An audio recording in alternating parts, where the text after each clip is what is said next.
E aí, gente, eu sou Juliana França, estou aqui apresentadora do Papo na Laje, com um programa que fala sobre as juventudes que estão agindo nos seus territórios, nas periferias desse estado. Estou aqui hoje com a Marcele, maravilhosa celebridade de Realengo. Meu pai Henrique, dono do quê? Simplesmente do estado do Rio de Janeiro inteiro. Casa Fluminense presente.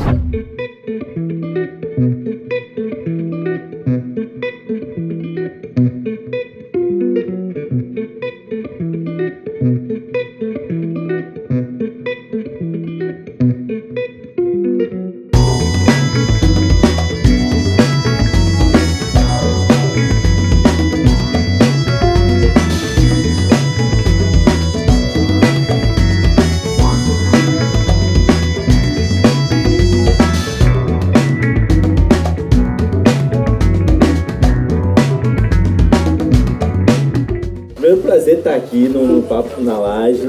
Meu nome é Henrique, eu sou cria de Imbariê, Duque de Caxias, na Baixada Fluminense, sou geógrafo e eu sou coordenador geral da Casa Fluminense, que é uma organização que atua por esse debate de políticas públicas na região metropolitana do Rio de Janeiro. Sou Marcela Oliveira, cria de Realengo. Eu sou graduanda em produção cultural lá na UF, Niterói. Um beijo pra todo mundo da UF. E aí, enfim, lá em Realengo a gente tem uma luta muito séria, assim, pela construção de um parque urbano ecológico. Uma coisa pra gente já começar a falar é sobre os territórios, que a gente tem aprontado, tem feito no território. Henrique começou bem cedo a pensar sobre essas questões. Quando e como você se atentou para essas questões de território, que te impulsionou a pensar o seu território, que fizesse também você criar umas outras redes que te ajudam ainda hoje a pensar as questões do seu território? Eu sou um cara da Baixada Fluminense, um jovem preto da Baixada Fluminense, e assim como todos esses jovens pretos, tive essa infância de ter que trabalhar muito cedo e tal. Quando eu fui estudar em São Cristóvão, então eu morava em Caxias, pegava o trem, né, lá em Imbariê, em Santa Lúcia, e ia até São Cristóvão. Então uma viagem de 1h40. E eu acho que é nesse deslocar pela cidade que a gente também entende o tamanho da cidade e você percebe a desigualdade, né? Que você está morando lá em Santa Lúcia e de repente você chega e estudava num lugar que tinha gente de vários lugares da cidade, né? Tinha gente do Flamengo, tinha gente de Niterói, tinha gente de Realengo, tinha gente da Baixada.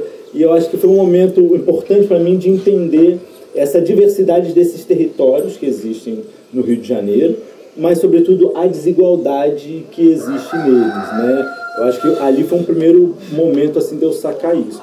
Eu acho que no segundo momento, Ju, para mim é o pré-vestibular comunitário, né? Então depois do Cefet eu fiz pré-vestibular comunitário e no pré cai mais forte essa coisa de entender não só que existe desigualdade, mas que eu era um ator, né? Que eu era um sujeito dentro desse processo, que eu ia agir ou por omissão ou por ação, né? Ou eu atuo para tentar superar esse quadro de desigualdade que a gente tem, ou eu me deixo levar por isso. Uma escolha foi necessária nesse momento, né? Exatamente. E aí... E aí fui fazer geografia para entender mais dessa cidade, né? Eu queria ser bombeiro, olha só. Então, eu queria ser oficial do Corpo de Bombeiro, mas acabou... Seria outra trajetória.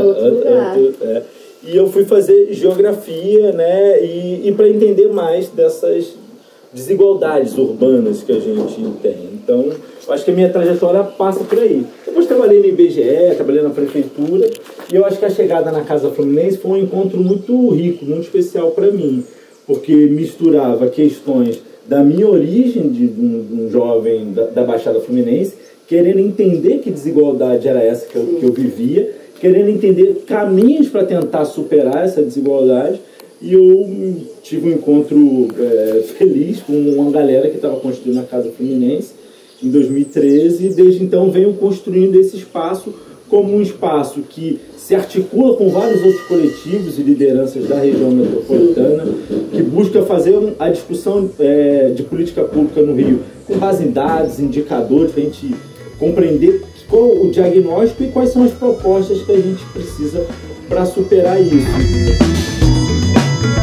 E aí lá em Realengo a gente tem um terreno que está abandonado. Abandonado real, tipo, abandonado.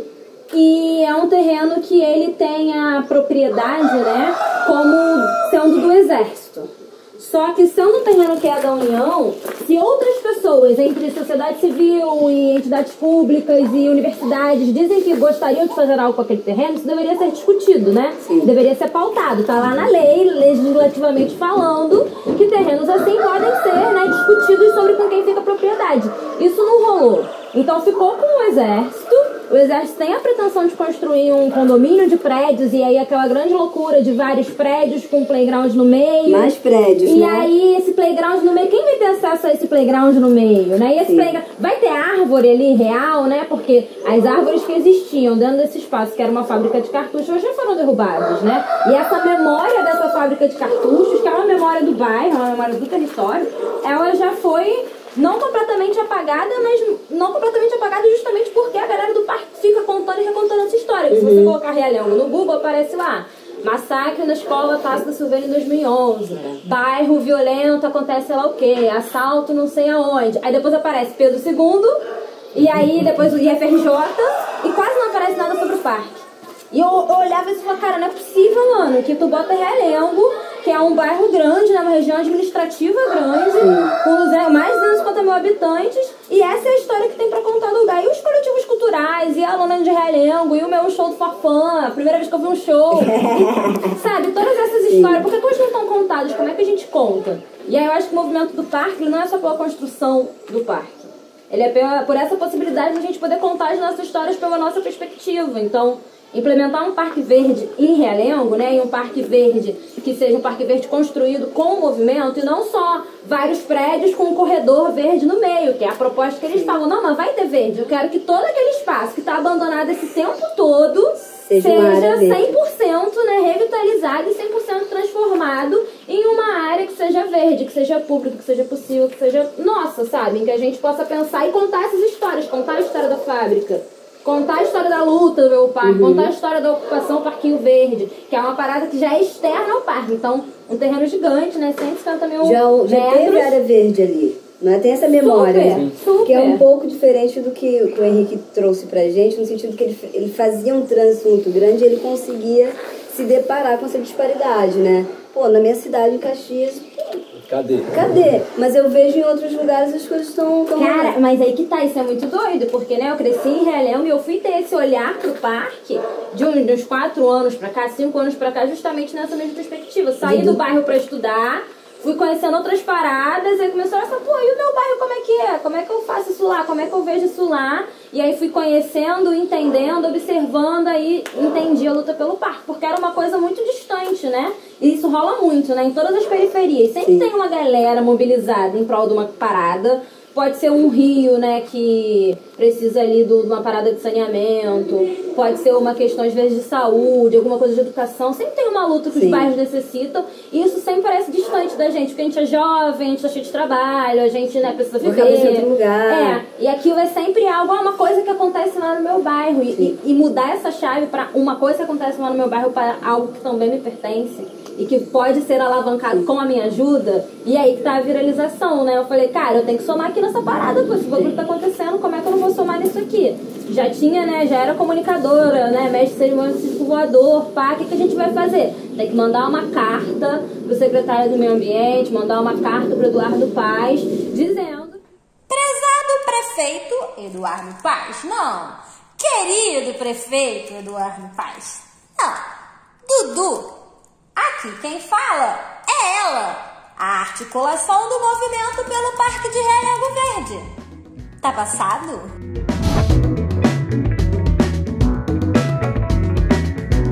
Mas estava falando sobre uma questão da formação de lá da política. Você está fazendo na Casa Fluminense ou não? Esse grupo a gente é parceiro. Tem amigos.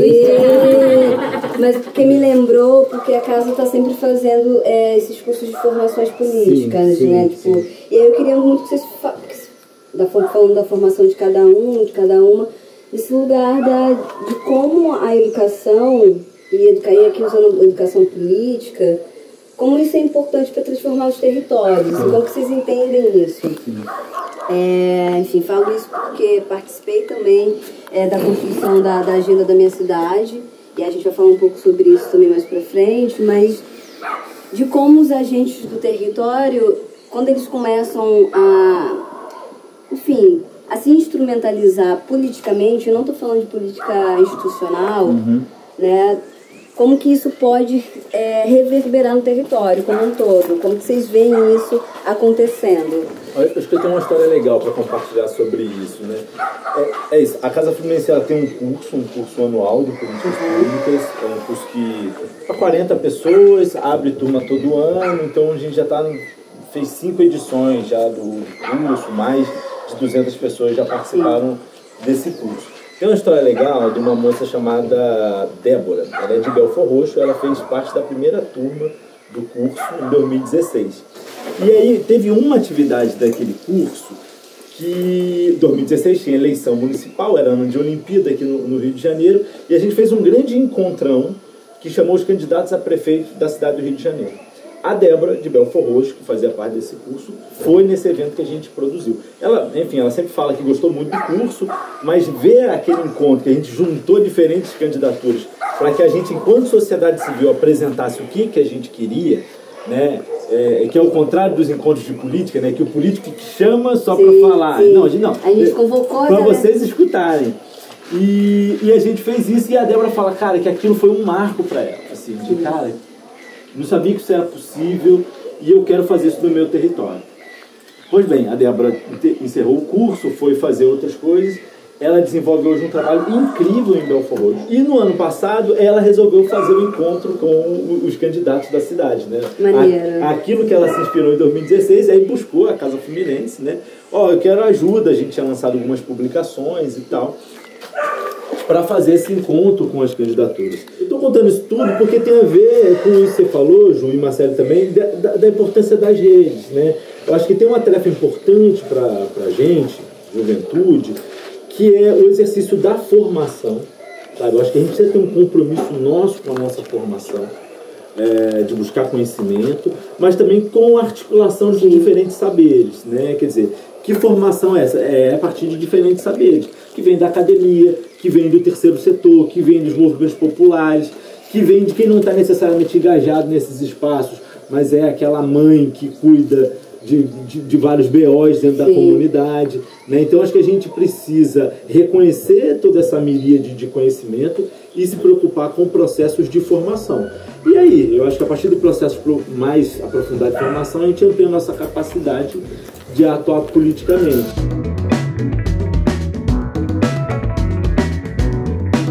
Essa coisa de reconhecer os debates, acho que tem a ver também com se apropriar dos debates, porque os debates são nossos, eles sempre foram, né? São as populações quilombolas, ribeirinhas, periféricas, faveladas, que discutem e que criam, né, a maior parte do saber que a gente tem, que a gente vive, sabe? Quem nunca passou fome não pode coordenar nada nessa vida. Então, assim, que ninguém precisa passar fome. É um debate que a gente está agora, né? Sobre por que voltamos aí para esse mapa da fome, como a gente precisa sair dele. Mas quando você fala de fome, de perrengue, de correr atrás do ônibus, de fazer Enem e precisar passar porque não vai ter outra oportunidade, quando você fala de desigualdade, todos esses links, assim, esses debates, eles são nossos. Eles são da nossa galera, né? E a gente tem que fazer eles pelas nossas perspectivas. Se a gente não conta as nossas histórias, alguém conta pela gente. E aí quem conta vai contar de um jeito X, Y, Z, que pode nos representar, mas também pode não ter nada a ver com o que a gente realmente vive, né? Então acho que tem a ver com isso, de pegar as narrativas e falar, cara, esse assunto aqui é meu. Independente do se eu moro num lugar que tem muito ou pouco verde, inclusive se eu moro num lugar que tem pouco verde, principalmente, a pauta de racismo ambiental ela tem que ser minha. Por que tem tanto verde quando você vai pra Zona Sul do Rio e por que vai tendo menos quando você vem vindo pra Zona Oeste, sendo que na Zona Oeste você tem, né? Ali em Realengo tem Serra do Mendanha, tem Parque Estadual da Pedra Branca, então o verde tá lá. Foi criada uma cultura pra gente que o lazer não é importante, que o verde não é importante, a gente que tá na periferia, eu que sou de Japeri, o verde não é importante, o lazer não é importante. Eu tava falando que no Uber eu não arrumo confusão sobre machismo, eu não arrumo confusão sobre racismo, eu não arrumo confusão por causa de... eu arrumo confusão quando alguém fala que não precisava construir uma praça. A Uber tá falando, não precisa, pra que construir outra praça, em vez de construir uma creche, construir um hospital? Meu amigo, Preciso de praça. Precisa da praça.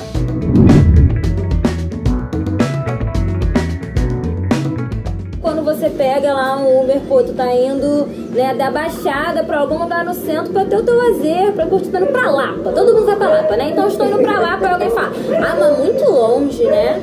Ah, mas depois vai ser muito ruim pra voltar. Ah, vai ser muito ruim pra voltar, isso é péssimo. Então por isso que a gente tem que discutir uma de mobilidade, tá ligado? Tem que discutir mobilidade porque eu tenho que poder ir e voltar.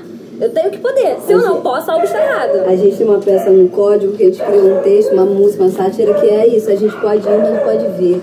A gente até consegue chegar nos lugares, mas voltar pra casa fica difícil. É aquele cálculo de vou pra pegar o primeiro ônibus voltando. Exatamente, né? é isso. Cálculo Então... Ou pegar o último, né? Sai antes do rolê e pega o último trem. 10 horas acaba. No meu caso não dava, né?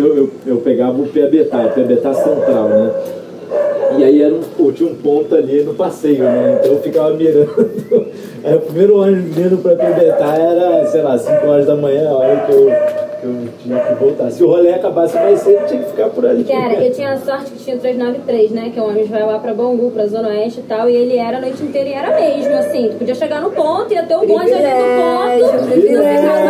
Pesado, privilégio sinistro. E hoje em dia não tem mais isso, Bangu. Né? E ter esse ônibus foi o que me permitiu, por exemplo, ver uma peça de teatro. Me permitiu, sabe, tipo, tomar uma cerveja, cara. Tomar uma cerveja depois da estudava em Niterói, né? Então vinha de barca. Na ida eu ia... ônibus até o trem, aí pegava o trem pra São Cristóvão, aí São Cristóvão pegava um ônibus, porque eu também tinha o privilégio de poder ter uma grana pra pegar aquele ônibus de R$8. Então pegava o ônibus de R$8, soltava no meio de Niterói e andava até a faculdade. Na volta, pegava a barca, aí parava na Praça 15 e tinha que andar até a Uruguaiana ou pegar um ônibus e tal pra poder voltar pra casa. Então nesse caminho tudo acontecia, podia passar no CCBB, podia, enfim, ter opções, né? E é só privilégio, assim, um privilégio poder andar na cidade, cara, isso é muito louco. Isso deveria ser direito. É direito. E teoricamente dizem que é direito. Poder eu digo, a gente tá zoando a Marcela aqui, mas acho que a gente que é preto, que tá nas periferias desses grandes centros urbanos e econômicos, a gente não tem privilégio, a gente tem algumas vantagens, né? E nesse caso é uma vantagem de ter um ônibus. De ter um ônibus. Pra voltar pra casa. É uma vantagem, né? Que é uma coisa, é isso, a gente tá aqui meio que falando sobre essa retomada, reivindicar um direito básico de mobilidade urbana, de conseguir se deslocar. Por que a gente é sitiado? Mobilidade é mais do que transporte, né? Porque no fundo mobilidade é como é que eu aproximo do local que a gente mora as oportunidades de trabalho, as oportunidades de lazer, oportunidades de desenvolvimento. E é por isso que é importante ter um parque verde em Realengo. Você não precisa ter que só se deslocar até a Quinta da Boa Vista, que eu amo, né? Várias lembranças, mas... Exatamente. Então a gente precisa ter as coisas perto de casa, né? E aí eu acho que quando a gente pensa nessa metrópole do Rio de Janeiro, que é uma metrópole muito segregada, né? Você falou, você usou uma expressão sitiada, né? É muito segregada. Tem a ver com o modus operandi dessa cidade de afastamento dos pobres, né? Desde sempre a história foi essa. Imagina que o Rio de Janeiro, na virada do século, né, pessoal, do século XIX, século XX, uma cidade super negra, né? Sim. Toda uma herança colonial muito forte ainda. A centralidade, né? A cidade do Rio ali, né? A pequena África e essa população negra dos cortiços. Então, esse processo de modernização do Rio de Janeiro, que um pouco começa a destruir os cortiços e apontar a Zona Sul como lugar das classes abastadas, e você destina as terras baratas e aí cortadas pelo trem para o subúrbio da Zona Norte, Baixada Fluminense, esse é um pouco o marco fundamental de divisão dessa cidade. Sim. E é importante dizer o seguinte, essa virada para cá não é só para a Zona Sul, ela não é só, aqui é um novo lugar de moradia. Aqui também é um novo lugar de reprodução do capital. Porque essa galera que tem dinheiro é que compra as glebas de terra da Zona Sul. Os donos das glebas de terra da Zona Sul são os empreendedores imobiliários, né? Aí começa a especulação. Aí... Que tem relação com as companhias de bonde. Sim. Então o bonde chega em Copacabana, em Ipanema, antes de ter população. Sim. Então você valorizar aquela terra... Aí a especulação começa, vamos levar ali o transporte. E para amarrar finalmente, essa força social é que também impulsiona o poder público. Esse grupo social que vai influenciar para que você destine maior parte do investimento público para essa região aqui. E aí desde nunca teve política de habitação para pobre e tal, e a preocupação sempre é levar investimento público para melhorar uma parte da cidade que, repito, está ligado com a reprodução desse capital imobiliário que sempre deu as cartas no Rio de Janeiro. Então, quando a gente olha isso, lá no início do século, a gente pensa 100 anos depois, tem a Olimpíada, aí quando você vê que o grande investimento de mobilidade foi o metrô da Barra, de Ipanema até a Barra da Tijuca, botou 10 bilhões naquele metrô, enquanto você botou 1 no trem, é a mesma lógica. É a mesma, 100 anos depois, é a mesma lógica de valorização de um pedaço de terra da cidade, de reprodução de um capital imobiliário, e uma outra parte da população, majoritariamente preta e pobre, né, de onde literalmente nós somos, fica à mercê desse processo. Então, eu acho que a compreensão dessa chave econômica da reprodução desse capital e o abandono da cidade por outra, e é claro, repito, isso só funciona, Ju, por conta do racismo que a gente tem. Sim. A única coisa que explica a gente investir 10 bilhões no metrô da Barra e não investir no trem é o racismo.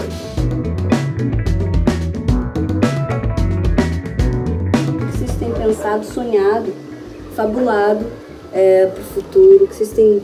cara, eu quero que tenha, sei lá, trem 24 horas, sabe? No Ramal Japeri. Eu acho que um sonho específico meu, e eu acho que ele acaba se traduzindo também na Casa Fluminense, eu acho que tem a gente conseguir ter um planejamento de fato, planejamento com ação, né? Também não é um plano de gaveta, mas metropolitano, que consiga compreender essa metrópole como um todo. Estou falando de uma metrópole com 12 milhões de habitantes, a segunda maior do país, uma das maiores do mundo, com muitas desigualdades, e que a gente precisa priorizar o investimento público nas áreas que mais precisam. Parece meio óbvio falar isso, mas o que a nossa história mostra é que muitas vezes o investimento público ele acaba reproduzindo certas estruturas de desigualdade, porque você não investe onde de fato precisa ser investido. Então, dentre das várias coisas que eu acho que a gente precisa investir no Rio de Janeiro, eu acho que eu tenho um sonho que é esse de como é que a gente transforma o trem em metrô de superfície. Eu acho que esse deveria ser um sonho coletivo do Rio de Janeiro. A gente transformar os trens, hoje são 104 estações que tem na Supervia, 12 municípios são atendidos pelo sistema de trem, e a gente deveria ter esse trem com qualidade de metrô. É possível, é possível. Esse é um sonho super factível que a gente deveria ter. Agora, não é só o trem, né? A gente precisa pensar que o trem ele é um eixo para o desenvolvimento urbano, social e econômico dessa metrópole. O entorno dessas estações são centralidades importantes para aproximar novas oportunidades de trabalho, novas oportunidades de lazer, de acesso a diferentes serviços públicos ou privados. Então, essa metrópole hoje que concentra tanta oportunidade no núcleo central, né, da capital, ela pode distribuir melhores oportunidades. Fazer de cada periferia um centro. Exatamente. A gente precisa de uma metrópole polinuclear, com múltiplas centralidades, e que quem vive em Bariê pode resolver suas coisas, talvez em Saracuruna. Também não vai resolver tudo em Bariê, mas resolve em Saracuruna. Então, eu acho que esse é um sonho que a gente precisa sonhar, detalhar, mas também lutar e trabalhar para ele. Acho que é Tô sonhando junto. Tô sonhando junto. Mas pensar que política pode ser verbo. Não precisa ser substantivo. Legal. Política pode ser verbo. Pode ser algo que a gente faz, porque tem aquele papo, né, de política não se discute. Política se discute sim, se discute muito. Inclusive para dizer, não estou entendendo nada, tem que simplificar essa explicação aí. Não estou entendendo, irmão, fazer o quê? Você vai dizer aí um monte de coisa, talvez um monte de coisa em inglês, aí eu não vou entender. Ou então talvez palavras muito complexas, eu não vou entender. Ou então agendas sempre no centro, então eu não vou poder comparecer. Ou então atos em horários que não correspondem com a classe trabalhadora, então a gente não vai poder estar. Então assim, a gente tem que discutir a política tem que ser verbo para a população como um todo, para a gente poder se sentir parte. Isso é um ponto. Outro ponto, que eu acho que é sem querer romantizar, mas também tentando deixar esse lugar da esperança, né, esse lugar do é possível, é que mesmo que o parque urbano ecológico não seja implementado em Realengo, o que a gente viveu até aqui, conta. Porque o que a gente viveu até aqui é o que o padre João Cribim viveu há 50 anos atrás. É que é o que o Ângelo Inácio viveu há 30, o Paulo Novaes, e, enfim, o Wagner e todas as outras pessoas, pô, a Vânia, são pessoas da antiga do movimento. Quem sou eu que cheguei agora? Eu sou uma pessoa da comunicação que fez um vídeo maneiro e que fortalece o rolê. Mas quantas outras pessoas já estiveram ali fazendo aquilo, sabe? E como isso vale a pena, porque faz a gente continuar acreditando e faz essas histórias se repassarem, perpetuarem, faz aquele lugar não virar só uma fachada escrito Coltex, faz ter uma história por trás daquilo.